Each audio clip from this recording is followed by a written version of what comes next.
Good evening, everyone, and welcome to the Real Science Exchange, the pubcast where leading scientists and industry professionals meet over a few drinks to discuss the latest ideas and trends in animal nutrition.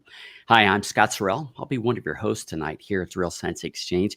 And tonight we welcome Dr. Kevin Harvatine to dive into the dynamic world of feeding fat and high oleic soybeans. Dr. Harvatine gave a presentation on the Real Science Lecture Series back on April 2nd, and the title of that presentation was High Oleic Soybeans, Where Do They Fit into Dairy Diets? If you've missed it, you're going to want to go back and listen to this one, listen to the recording, which you can access at balchem.com/real science. Now, Kevin, I re-listened to the webinar again this morning, and it's certainly action-packed. I feel like you packed semesters full of lectures into one 45-minute presentation. So there was a lot covered. and I'm kind of curious, how many credit hours do I get for this? So it was a good one. So Dr. Harvatine is from Penn State University, and he's a resident expert here at the podcast because he's joined us at least twice, maybe three times, Kevin. I don't really remember, but you're a regular here at the pub. So welcome back.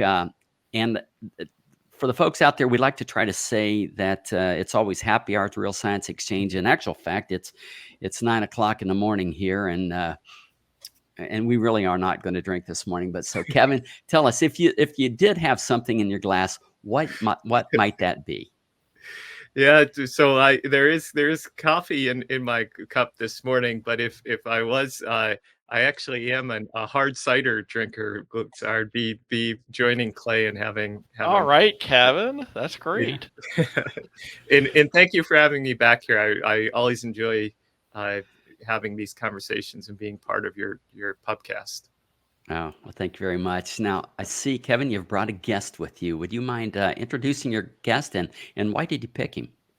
Yeah, so Lynn Davis is joined us, and I'm really glad he's able to do that and agreed to do it.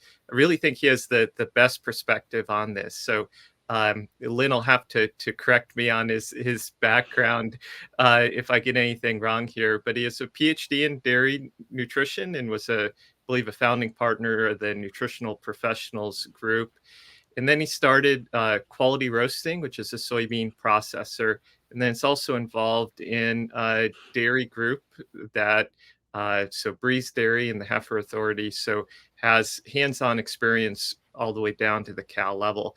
So I really think he has that best perspective that he is a nutritionist. He's balancing diets. He knows what we deal with and the decisions we have to make there.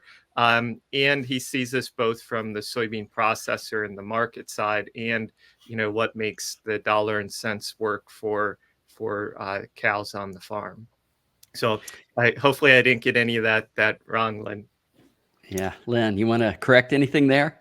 No, thank you so much, Kevin, and thank you, Balchem. I'm honored to participate here today in this podcast, and hopefully can shed some light on some of the application of the research that has been conducted by Dr. Harvatine and others with high oleic soybeans, and also anything else in that soybean or dairy nutrition space. All right, very well. We're glad to have you today. I'm going to ask you the same question I asked Kevin. If you did have something in your glass, what would it be? Yeah, so I live in Wisconsin, and Wisconsin is, there are quite a few beer drinkers here, I believe, and the craft beer brewing industry is really taken off. So right now I have coffee in my cup, but this evening there may be a craft beer in my future. Oh, excellent. And we don't want to forget my trusty co-host, Dr. Clay Zimmerman. Clay, good to see you again. Glad you're here again. And we know what you'd be drinking tonight. If you were, or this morning. That's right. I'd be joining Kevin.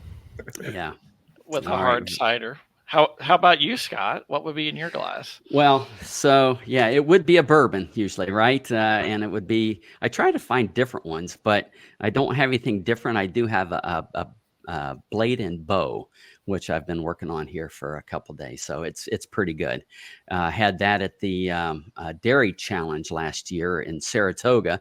And I was lucky to run across a bottle the other day, so I picked it up. So I would say that even though we don't have anything in the glasses tonight, let's raise our glasses to the dairy industry. Cheers, everyone. Cheers.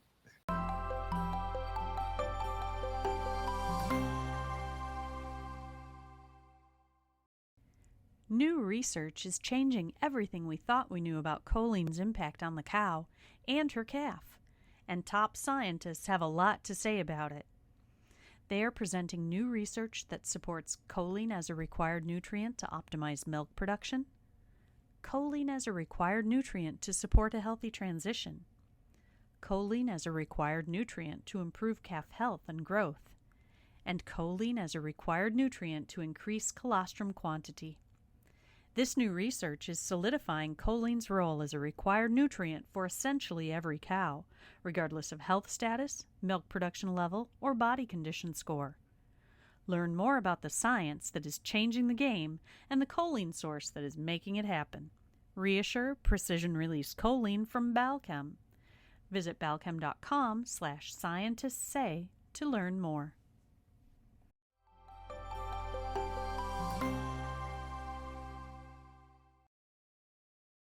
So, Kevin, I'm going to jump right in. As we mentioned before, you presented a webinar in early April, and would you mind kind of giving us just a brief overview of what that presentation was about?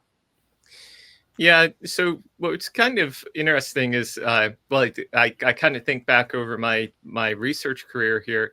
When I started at Penn State 15 years ago, I didn't think we were going to be doing much fat supplement work. I thought we knew everything we needed to know, and it was all settled business, right? And now we keep getting new questions and new products and new challenges. So we, since then have gone through palm coming onto the market and learned a lot about feeding palmitic acid supplements. And then, that got very expensive during the pandemic and had supply chain issues.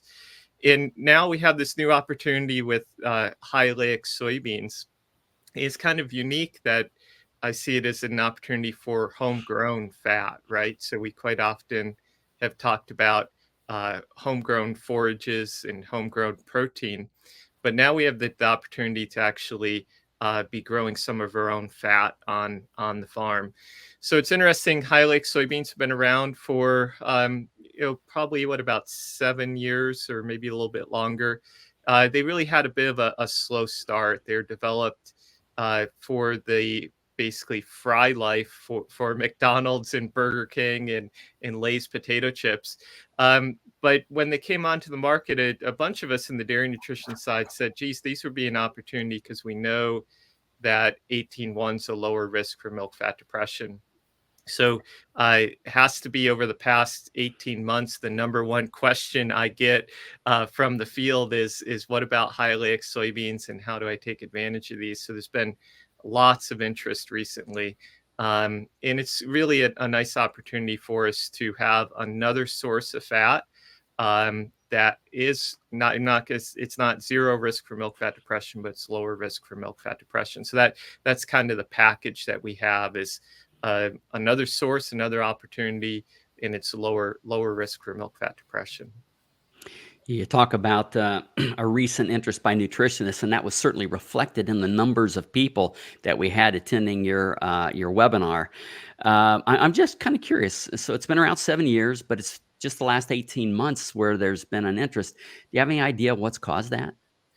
Yeah, it's always interesting how the kind of, I guess, marketing and how those things happen. Part of it is that it's difficult for these things to grow. So to begin with, they were under pretty tight control until it got approval in key export countries. So at one point, it could only be grown if it was under contract to go directly into a crush plant. So part of that was availability. That loosened up a number of years ago.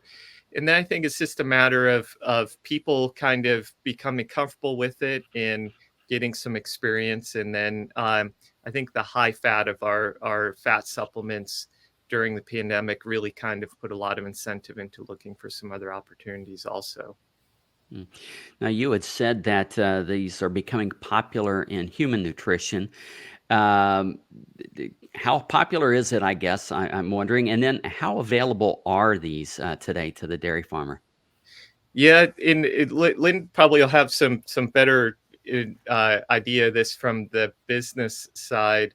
Um, I think there's also been maybe call it some growing pains also on the industrial side and the human food side. And I think that's a little bit part of this is United Soybean Board and some of the state soybean boards have put some of their funds into developing the dairy market. So I know we've had funding both from Pennsylvania Soybean Board and United Soybean Board to look at how to use these in dairy cows.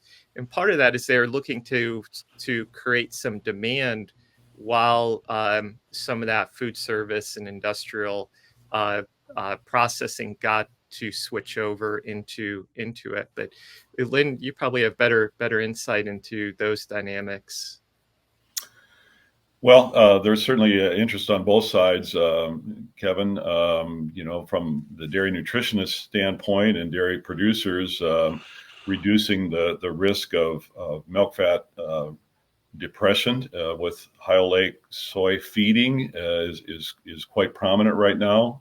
We're getting lots of interest at our plants from nutritionists and dairy farmers who would like to purchase the product or would like to have product that they grow processed. Also from the refining aspect of it, we do refine oil, and the food industry is really interested in this high oleic oil for the reason that you mentioned earlier, Kevin, the shelf life in fryers, the health aspect of it, coronary artery disease reduction, et cetera, from oleic acid versus other fatty acids. So we think that this is something that's really going to take off. How do we see this playing out long term? Do we see the high oleic beans kind of displacing the current beans, or do we see room for both, or maybe even 3 or 4 down the road as we learn about the different fatty acids and the role they play in nutrition? Yeah, I'll start with an answer. Just thinking back when high oleic soybeans first came on the market, I saw some really kind of big expectations for them, and there were some people actually proposing that they were going to be 90% of our market in a decade, right? And we're almost the decade out, and they're a growing niche, but they're still a niche. So it I think they're going to continue to go. Lynn's probably going to have better idea on how the industry looks at it, especially from the biofuel side, because that's going to be a growing part of our soybean oil use. So what percent of the U.S. soy crop is high oleic beans right now? I really don't have a feel for that, Clay. I think it's a growing piece. Even the Seedstock availability, there are only a couple of companies that are offering high oleic soybean seed, but many companies have it in the pipeline. And I believe some of the traits that growers look for regarding weed control and pesticide control, those traits will eventually be baked into the seed stock, which is going to be more attractive going forward. Right now, to encourage growers to grow high oleic soybeans, our processing plants are offering a premium to those growers to reduce some of the risk that they're taking. This year for 2024, we're actually offering $1.50 a bushel premium for high oleic soybeans compared to conventional soybeans. Now, as we go forward and people become more comfortable with that, and some of these traits that I mentioned earlier are baked into the high oleic soybeans, that premium is probably going to decline. Hopefully will decline, but that's what it takes right now to get some of our growers in this part of the world, Wisconsin and Michigan, to take that risk of growing high oleic soybeans. Yeah, and just to expound a little bit on that seed side. So there is Plenish is a GMO, and my understanding, some of the holdup there has been for EU. Plenish is approved, and the agronomic herbicide traits are approved. But then when they double stack those, they have to go through another approval process. So that's really been a barrier for getting those stacked traits. But there is a non-GMO version, soylaic, and that I'm told is going to have a faster process, because all of those approved herbicide traits, they can go in and create those, but there's going to be a lag to doing that. But there's certainly more seed options today than what there was, but that's been a big holdup on the agronomy side. And just to mention, so like from the soybean grower side, they've been really looking at this as an opportunity for a premium. On the dairy side, we're paying that premium now for that, but at some point, like commodities do, once it hits a certain percent of the market, that premium will diminish, I would expect, which is going to be good for us, but not good for the soybean growers. Yep. Kevin, I'm kind of curious, what factors should a producer or a nutritionist consider when deciding using high oleic soybeans? Yeah. So what's interesting here, just to comment on, I kind of, sometimes we see things, the pendulum swings, right? And it's interesting that I've heard a lot of people going to pretty extreme feeding levels with high oleic soybeans. So I think there's a couple different ways you can look at feeding soybeans, and it's going to be different for each producer depending on if they're growing these beans and what their opportunity is for selling them versus growing other crops, versus if they're buying the beans. So I've always liked using both expeller soybean meal and roasted soybeans as an RUP source. When you're doing that, you're bringing in some fat, and we can value that fat. And I think we know how to value that fat better now than what we used to. And then the other way that I hear people doing is saying they want to pull their dry fat supplement out, and they're going to be feeding quite high levels of roasted beans, trying to replace that pound of dry fat supplement. And my hesitation there is that I think some people think high oleic soybeans are zero risk for milk fat depression. They're not zero. They're a lot lower than conventional soybeans, but they're not zero. And I just warn people a little bit to be a little bit careful that they could go too far. Your thoughts there, Lynn? Yeah, so one of the considerations here as nutritionists and dairy farmers look toward this is just really the economics. And historically, about half of the value of the soybean comes from the oil that it contains, and the other half comes from the protein or the meal fraction of that product. And the market has been extremely volatile here lately. We've seen really high oil prices, and recently, over the last year or thereabouts, the oil prices have declined. Some of that's been brought on by a huge amount of used cooking oil from China coming into the U.S. And that used cooking oil, I read an article that Bloomberg published here on Tuesday, and they said that the amount of used cooking oil entering the U.S. market from China represents about 6% of the total soybean oil that we would grow in the U.S. So until that's consumed, we're probably going to continue to see oil prices somewhat depressed compared to where they historically have been. But as renewable energy or renewable diesel becomes more prominent, and there are crush plants that are being set up to take advantage of that right now across, especially in the Midwest here, that is going to fulfill that requirement for renewable diesel, but it's also going to put a lot of meal on the market. And that meal is probably we're probably going to see a depressed meal price, soybean meal price as a result of that. And from our perspective at Quality Roasting, we price the expelled version of soybean meal off from the CME soybean meal market. And so when that price of soybean meal declines, and the oil price is real high, the whole bean or roasted bean is probably going to be a fairly expensive feed ingredient in the dairy arena compared to meal. So that's going to be a consideration that nutritionists and economists will need to look at going forward. So Led, looking out in the future, so what kind of time frame do you think that will occur? Yeah, so the Bloomberg article that I referenced here that was published on Tuesday said that the supply of used cooking oil that was imported to the U.S. From China will last 6 months to 1 year. So we'll probably see oil prices continue to be a pretty good value, a pretty good a lower number until that is used up. And then there's also concern about the quality of that used cooking oil from China.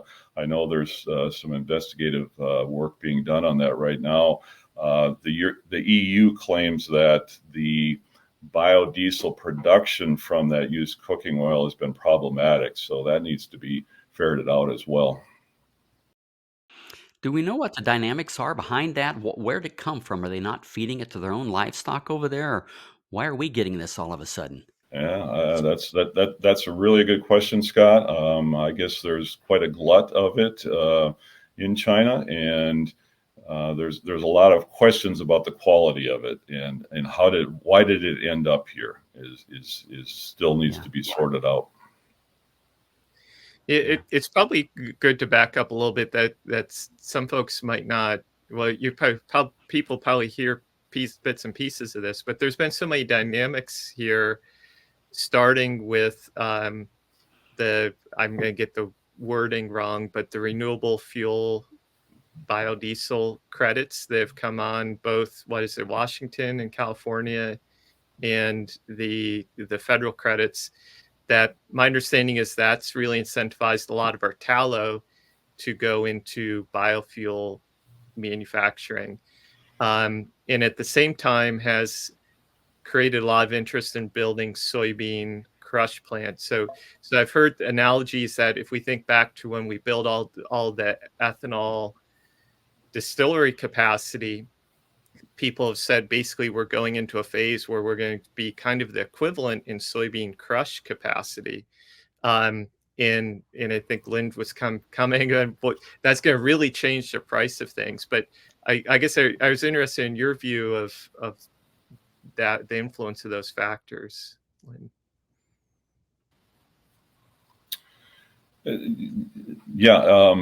Right now, it would be hard for me as a consulting nutritionist to make a long-term, to advise a dairy customer to make a long-term commitment to any way of like on-farm processing. There's a lot of interest out there right now for roasting soybeans, especially at the farm level, and feeding them directly to the cows. And the current economics really favor that. It looks quite attractive.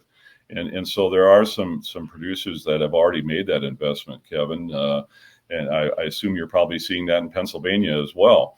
My concern is the long-term viability of that, all the way from a market change, low soybean meal price, high oil price, high soybean price as a result of that, and also then the volatility with that investment that's made. Maybe it's not necessarily in the best interest going forward to see until we see how this all settles out. Yeah, I always say my crystal ball is always cloudy, so I'm not going to give any recommendations there. Yeah. The other thing I wanted to bring up, so I think when we look at, let's say, like programs like Sesame, I really like that approach to valuing different feeds, and it's built that it really looks at protein, RUP value, energy value, right? So I think that's classically how we've looked at the value of a feedstuff. But like within Sesame, it's not putting a value on that fatty acid as a nutrient. And I think that might be the other thing that's changed in the last couple of years is we're not just looking at fat as a nutrient, but fat as energy, but fat as a nutrient that the cow needs to help support milk fat production. So it's interesting to think like your expeller soybean meal. We've always put a premium on that from the RUP in the consistency perspective. But there's a reasonable amount of fat that's bringing in also that we probably should be valuing. Any thoughts there, Lynn? Yeah, totally agree with that.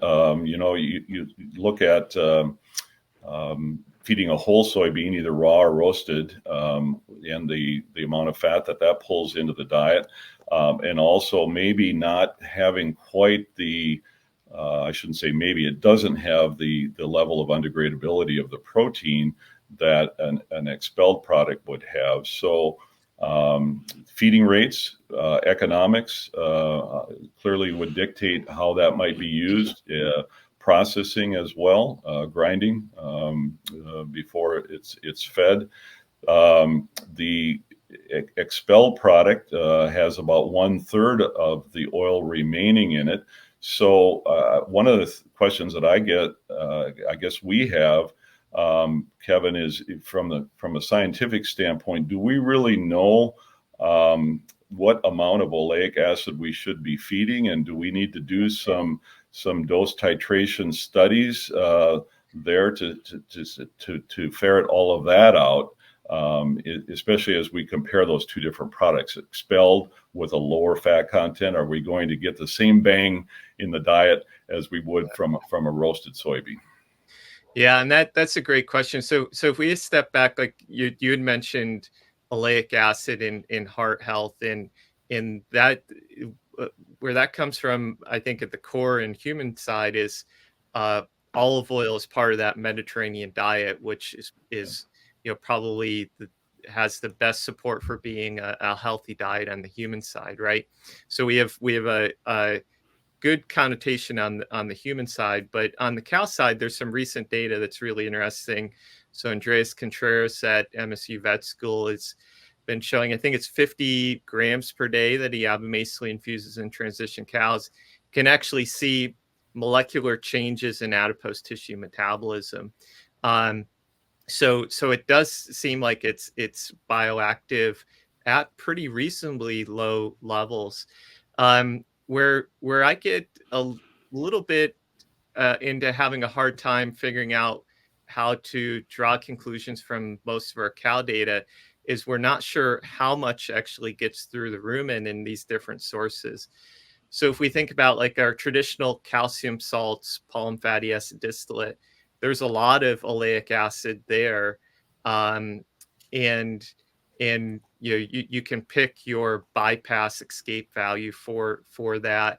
It's not 100%, it's not zero, but same thing for on the roasted soybeans and expeller.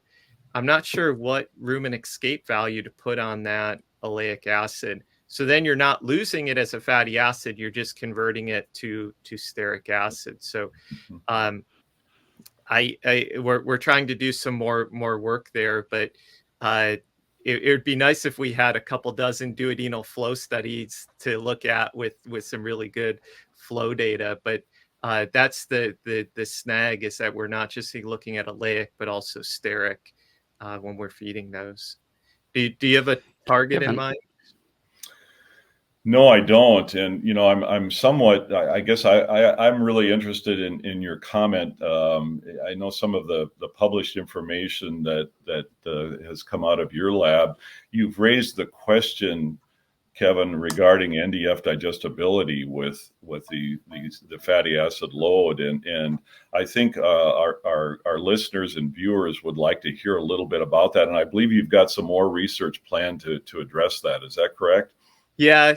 So I guess to kind of tell the longer part of that story, if we think about when Palmquist created calcium salts, he was doing that to reduce the effect of fat on fiber digestibility, right? So that was identified as an issue in the 70s.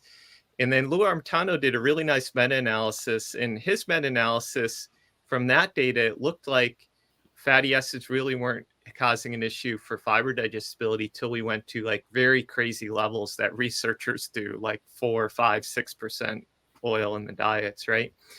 But now recently we have both roasted high oleic soybean trial and a whole cottonseed trial, where we've gone up to 15% cottonseed and 15% high oleic soybeans.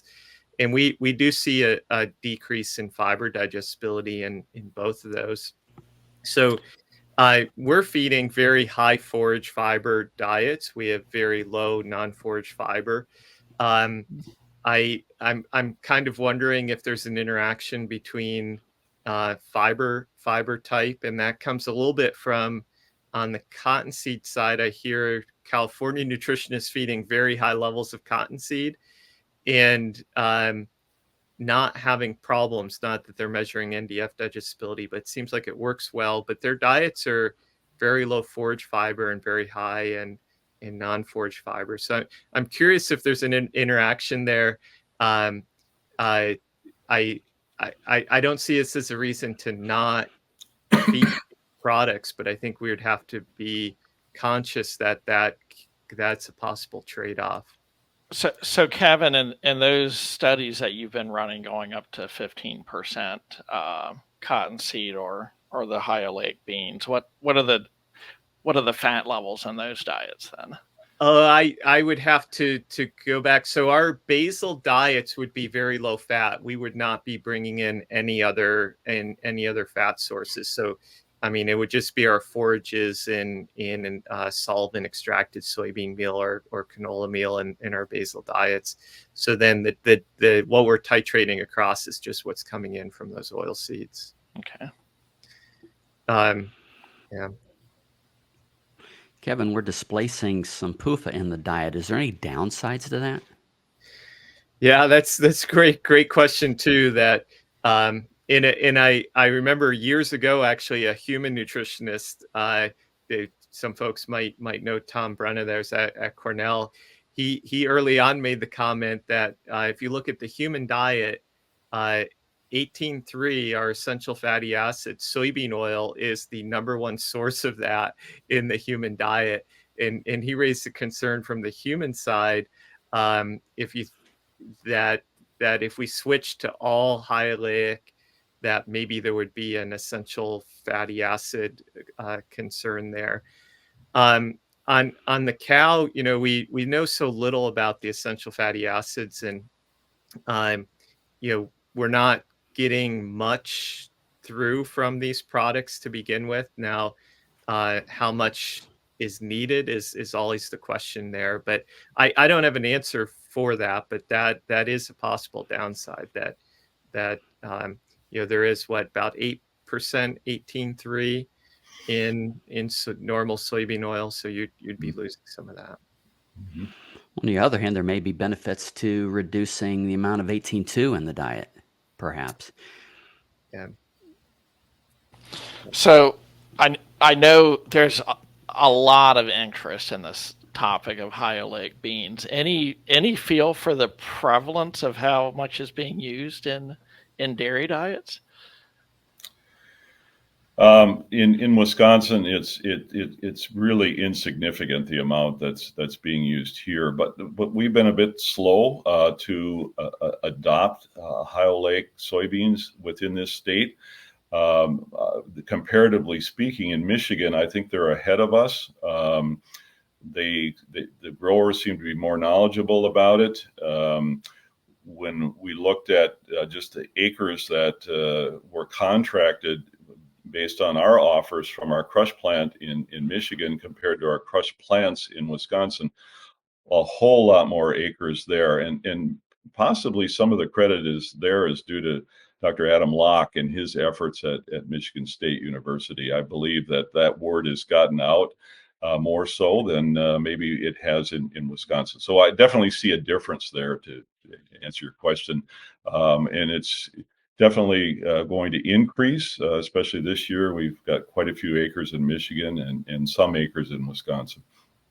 There are some efforts being made by surrounding states. I believe the Indiana Soy Alliance has reported quite a few acres of high oleic soybeans there as well. They have high oleic soybeans available for purchase from Indiana. There's a lot of farms feeding nothing, and then there's some farms feeding a whole lot. Yeah. Right. Yeah.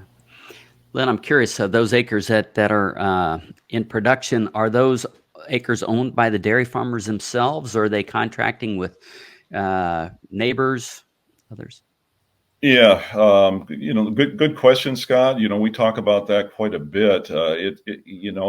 That's another consideration when you look at high oleic soybeans is land utilization. Our dairies, especially as they've grown and gotten larger, their number one goal is to produce forage for their herds. And in many instances, they don't have additional acres available to produce concentrates, corn grain or soybeans, so they purchase that end of it.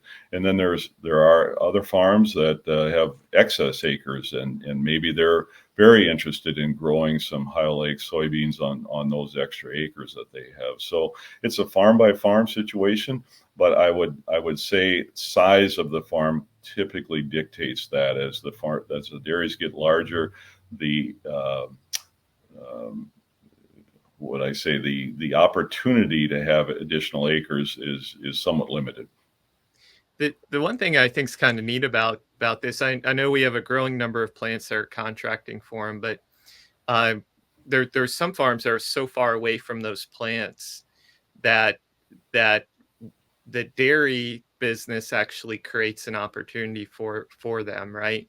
Mm-hmm. And especially as we get some of these smaller mills looking into buying those soybeans for their dairy clients, it's sort of a nice way for those people that are way far away from those the crush plants to kind of help their local community. Excellent point, Kevin. Very true.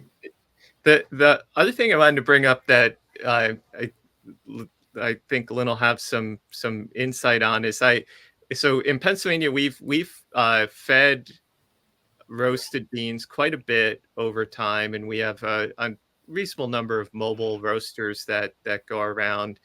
Other parts of the country, I think that had been lost more, and now I hear a lot about how do you roast beans and concerns about the consistency on the roasting side.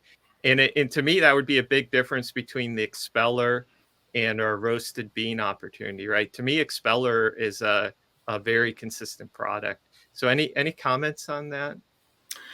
Yeah, good, excellent point. When we first started processing soybeans at Quality Roasting in 1991, we were just roasting beans, and worked a lot back then with Dr. Larry Satter from USDA Forage Research Center.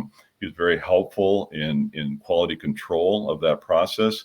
It's fairly complicated, all the way from roasting to steeping to conditioning, getting the proper amount of heat to try to optimize the undegradability of the protein, but not getting it overcooked to the point of destroying the integrity of that protein. So those are concerns at the farm gate. Not to say that it can't happen, but the portable roasting approach, maybe if it's set up properly, can it get that accomplished, and also the on-farm approach can get it accomplished. But there are so many pitfalls that are associated with that.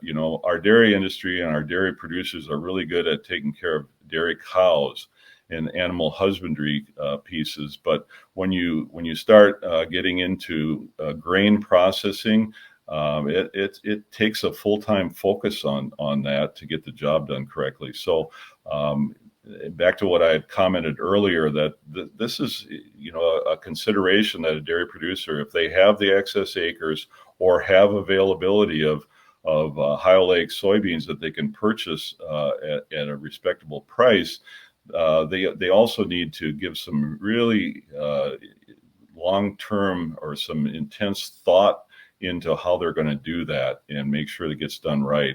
We've seen some miserable and terrible outcomes from that all the way. In our early stages, we had the fire department on quick dial on our cell phones because it's problematic. Those hulls come off the beans, and when they're hot, they catch on fire, and it's. I think we've figured it out, but we had a couple of setbacks early on in the whole roasting process. And what's your favorite particle size? So I hear more and more people are grinding these, right? And based on the old Wisconsin data, I always like recommending, halves, quarters, and halves type spot. Good, really good question. And in our roasting process, we do grind the soybeans, crack them basically into quarters. Kevin, that's the way that we would send roasted soybeans out from our plants to feed dealers in a quarter. I'm a little bit concerned about getting a finer particle there, all the way from the protein undegradability or exposure in the rumen, and trying to help protect some of that, enhance some of the bypass piece by having a little larger particle size. And also the fat in the soy, we've always been a little bit concerned about having that too fine and exposing more fat to rumen fermentation. Yeah, so like if we contrast with cottonseed, I always like to contrast distilled grains versus cottonseed. Distilled grains, the fat's basically dumped back onto it from the solubles, versus cottonseed, it's locked in within that seed coat, right? And that slows the release in the rumen. So I know the high oleic beans is lower risk, but I still like to kind of slow that a little bit in the rumen. But on the other side, what I hear more discussions on too is people are going to higher feeding rates. What's actually happening is they're not looking for the extra RUP. So then I think they're looking, saying, if I can grind more, I'm balancing out that RDP. Or even, any thoughts on raw beans? Yeah, in my consulting career as a consulting dairy nutritionist, fed a lot of raw soybeans. Probably, from a standpoint of urease activity, you have to consider the presence of urea in the diet, and that combination is probably not real great. I think the rumen does a pretty good job of destroying the trypsin inhibitor, so we don't worry about that. And I've said all along that, in fact, one of our crush plants in Michigan is located real near a solvent soy plant. And when we first built, there were some thoughts by the solvent soy plant owner that, there's competition coming into the marketplace. And I was like, no, we're not in competition at all with you. Both ingredients need to be included in the diet. We need degradable protein as well as undegradable protein, and the combination of the two work very well together from a nutrition standpoint.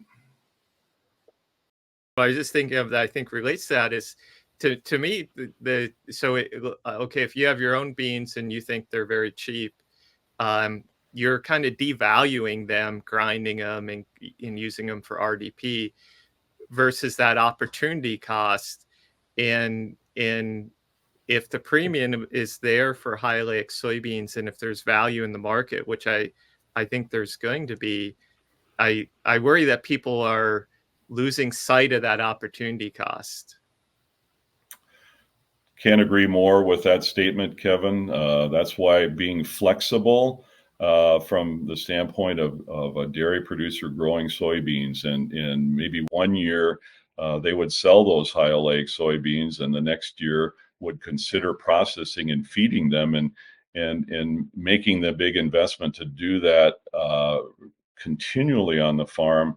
I would have to question that right now, because at some point in the future, if the oil price goes way up, there may be a better alternative to sell the beans and buy something else back.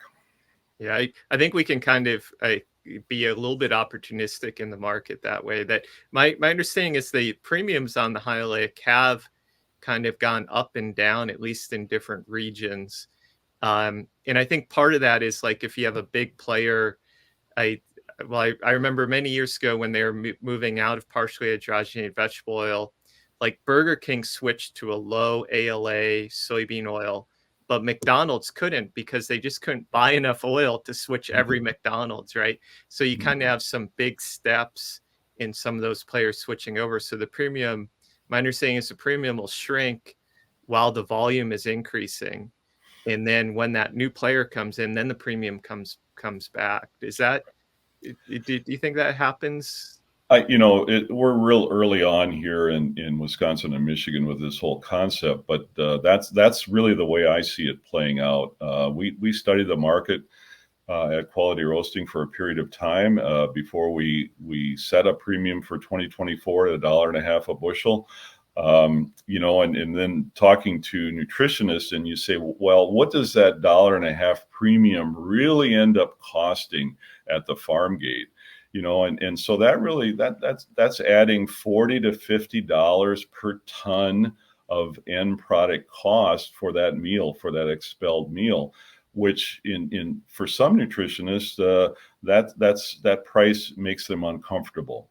So that is a factor to consider as well. Just the one thing I just remembered, we talked about the bioactivity. The one thing we didn't mention is the digestibility side. And Adam Locke has some nice work showing abomasally infusion of oleic acid increases fatty acid digestibility. And we have some work also where when we increase oleic acid and fatty acid prill, we improve if fatty acid digestibility. So it just hit me that we didn't mention that as a, there's the lower milk fat depression side, but then there's that digestibility potential. And so Kevin, that's the emulsifier effect. That's what we think is that oleic acid is a little bit unique from the other fatty acids that has some natural emulsifier properties. Yeah. So when you're feeding the high oleic beans, are there any other nutritional considerations you should take into account? So I guess I would just start that I like looking at soybeans as a whole package and putting in the diet for all of the nutrients that it has, that you're feeding it for the protein and the RUP and the fat. And I get a little bit worried when somebody's pulling it in the diet just as a replacement for their fat supplement and not valuing or not keeping an eye on what it's doing for the protein side. And I know we've been in this period of lower milk protein values, but there's still money to be made on milk protein. How about you, Lynn? Yeah, can't agree more. Back to what I'd said about a properly balanced diet, considering undegradable protein and degradable protein and fat sources, it's a complete package. We can't just look at it as one or the other. We have to look at it as a package. Kevin, I was really intrigued during your real science lecture. You were talking about, have we gone too far with the lower fat diets, and are we underfeeding fatty acids to these cows? You want to expound on that a little bit more? Yeah, and to me, I think part of this is so when we figured out biohydrogenation induced milk fat depression and the issue that 18.2 caused for that, and really at the same time had all this really high fat distiller grains, people I think got scared of polyunsaturated fatty acids in the diet and started dropping down dietary fat as just a way to reduce their risk for milk fat depression. But then you have to think about 55% of the fat that cow's making is coming from preformed fatty acids. How do we support her in that? And it's really clear relationship that as you feed preformed fatty acids, cows will take that up and use it for milk fat. And a lot of the time she will simply decrease de novo those fatty acids she's making from scratch. So you don't end up with a change in milk fat, or much of a change, right? And I always call that the mammary gland being lazy. And I was talking to somebody after my presentation. I said, I should stop saying that. I should say the mammary gland is smart, because it is energetically smart, right? And I guess you could say sometimes, if being lazy, if you can get things done a simpler way, that is being smart, right? So it is that offset. The problem is that the mammary gland can only offset so far. So I think at some point we start uh, losing some milk fat yield from going to too low a dietary fat. Now, where that is, I'm not sure, and I think there's probably a lot of other interacting factors in the diet. But Lynn's balanced a lot more diets than I have. I'll share this comment. Back to your point, Kevin, about and Clay, about polyunsaturates in the diet. Of course, this is, we're just putting our toe in the water with a high oleic processing here this year. We've processed a small amount in 2023, but 2024 will process a lot. But if you talk to our sales team who market the expelled soy product Exceller Pro to the feed industry, they would tell you that sales decline in the summertime. And it's natural for dairy cows to, during hot weather, to produce a little less milk fat. And yet nutritionists react to that by reducing the polyunsaturated load in the diet. And since the expelled soy contains that, they start reducing their feeding rates during the summertime, just trying to react to that lower milk fat production. So our sales team is really excited about the high oleic piece there, and hopefully that doesn't cause them to lose sales during the summer months or the hot weather months.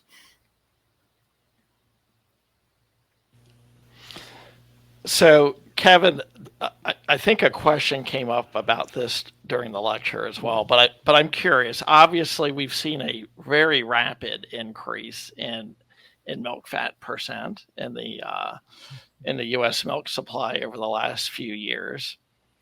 How much of that's due to palm fat feeding?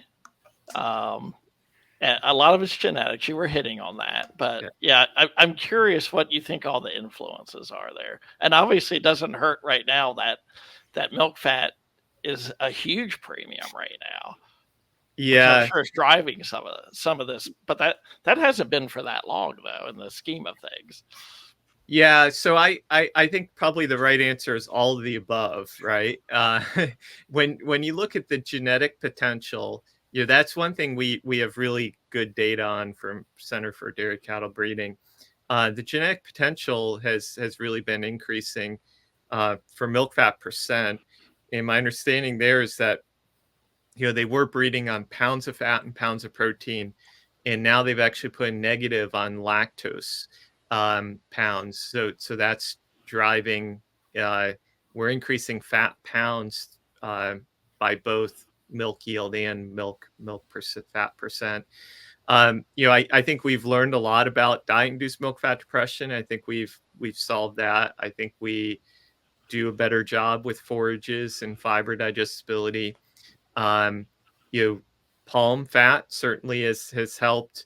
I haven't seen the number on total tons of palm fat import, but that's one we could actually quantify based on research data and number of cows. You could work out the math there. Just from talking with folks, I think when we had supply chain issues, that got pulled back, but I don't see a blip on our pattern there. So it's contributing, but it can't be explaining all of it, right?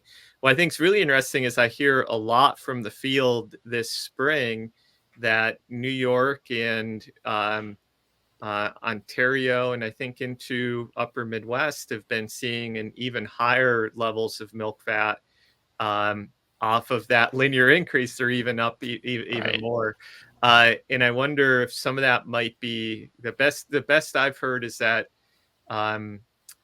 there might be some differences in corn grain this year that might be leading into that. And there's just a slide I saw from Rock River Labs that corn grain on whole is averaging like 2 points higher in starch this year than other years. But I really want to hear what Lynn thinks explains all of this. Well, I have never seen anything like it. I have never, in my career, I have never seen milk fat from Holstein cows at levels that we have today. And I really wonder.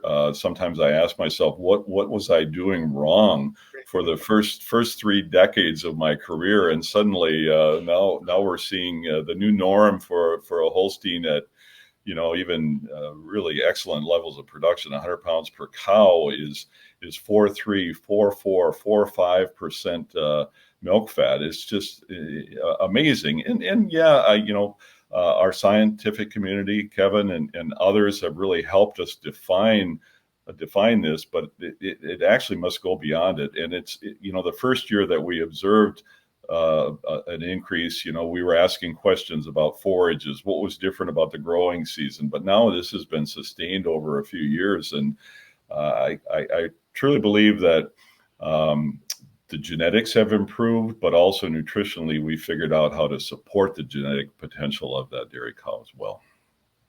Yeah, we certainly have to keep up to that genetic potential, right? And just my influence from Bauman, we always say we can't push a cow beyond her potential, but we certainly can hold her back. I think as nutritionists and farmers managing those cows, we're all doing our jobs well. The energetics of supporting that amount of those pounds of milk fat that these cows are producing, and back to what you had stated earlier about maybe we're under feeding fat. I truly believe that we are in some dairies.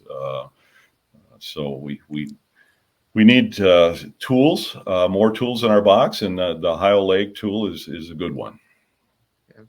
Yeah, definitely agree.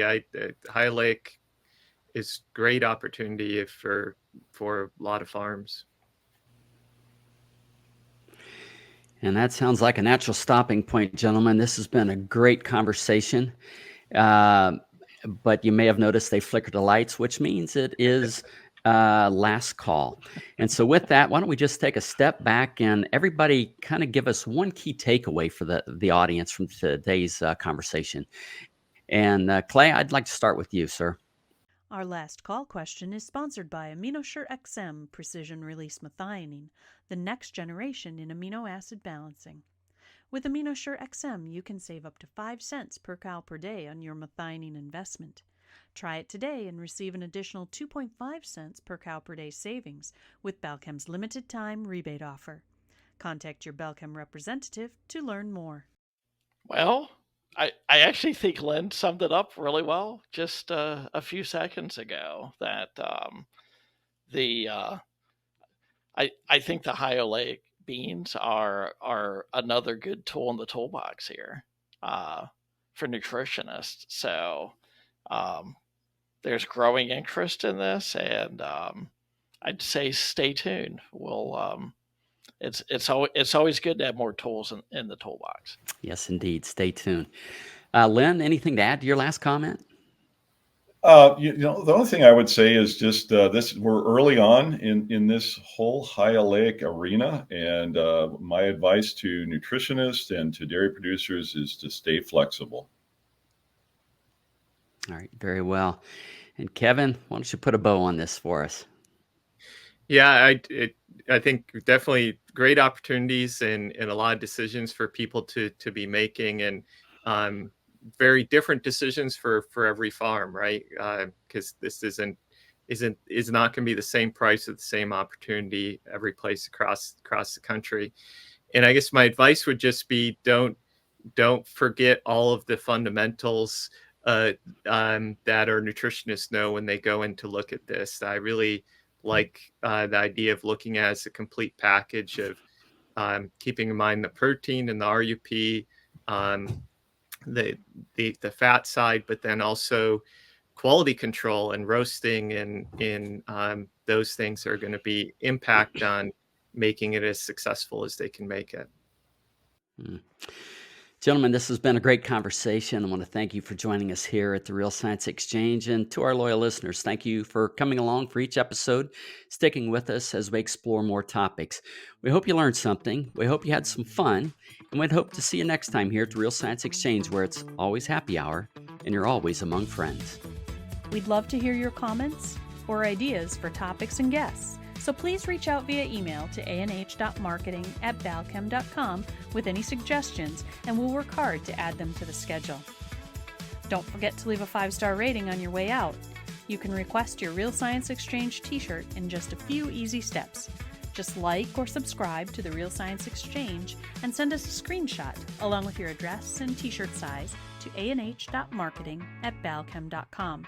Balchem's Real Science Lecture Series of webinars continues with ruminant-focused topics on the first Tuesday of every month, monogastric-focused topics on the second Tuesday of each month, and quarterly topics for the companion animal segment. Visit balchem.com/realscience to see the latest schedule and to register for upcoming webinars.